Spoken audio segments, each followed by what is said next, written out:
Nice to see you. You're here to talk about how you persevered, you climbed that corporate ladder, and at times battling breast cancer. That was not an easy journey. No, no, it wasn't. I've done easier things in my life, that's for sure. The saying, "You are enough," what does that mean hmm to you? Well, with the book, um, I wanted to talk about, being a woman, being a Black woman climbing the corporate ladder. You're often made to feel as though you're invisible or you're not enough. And you spend so much time trying to turn yourself into, fit into some construct so that you can be successful. And sometimes you end up turning yourself into something so many times you don't even recognize yourself. So from a corporate perspective, I really wanted to talk about that concept of you are not enough, that you aren't enough. And it's interesting because I see this with women, especially with Black women, and others. And I just want people to know that just because someone gives you a label doesn't mean that you have to accept it, own it, and become it. That So go ahead. So Mhm. how do you climb that ladder if you are telling yourself that you're enough, but you're still, maybe because of a cultural divide, you're still being overlooked?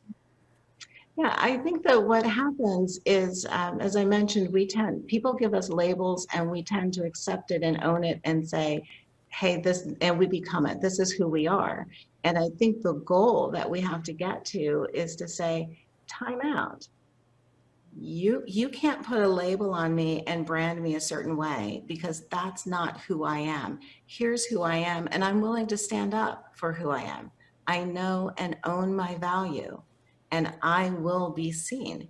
And I think it really starts with, in a very deep sense, understanding you are enough and you can be successful being your authentic self. You have And I some. think that's so Oh, important.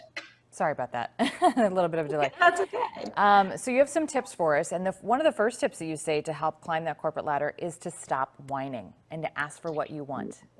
Yes, absolutely. So, there are often times where we don't like something in the workplace and we say things to ourselves and to other people like, when is somebody going to change this? When is this going to stop? It can't be like this forever. But we're waiting for someone to come in and rescue us. And, in my view, and it says, oh, why did I get overlooked for this promotion? It's like, well, did you tell someone that you were working toward that promotion? Right? Did you tell somebody what you wanted? Because if you don't say what you want, you're stuck with whatever people think you are and whatever they want Right, to give you, right. right? Well, Which may not be that life. And I learned early on. I was promoted to my first vice president job when I was 35, and I asked the chairman of the company, who was also a mentor. I asked him, I said, what took so long? I've been working at this level for a long time.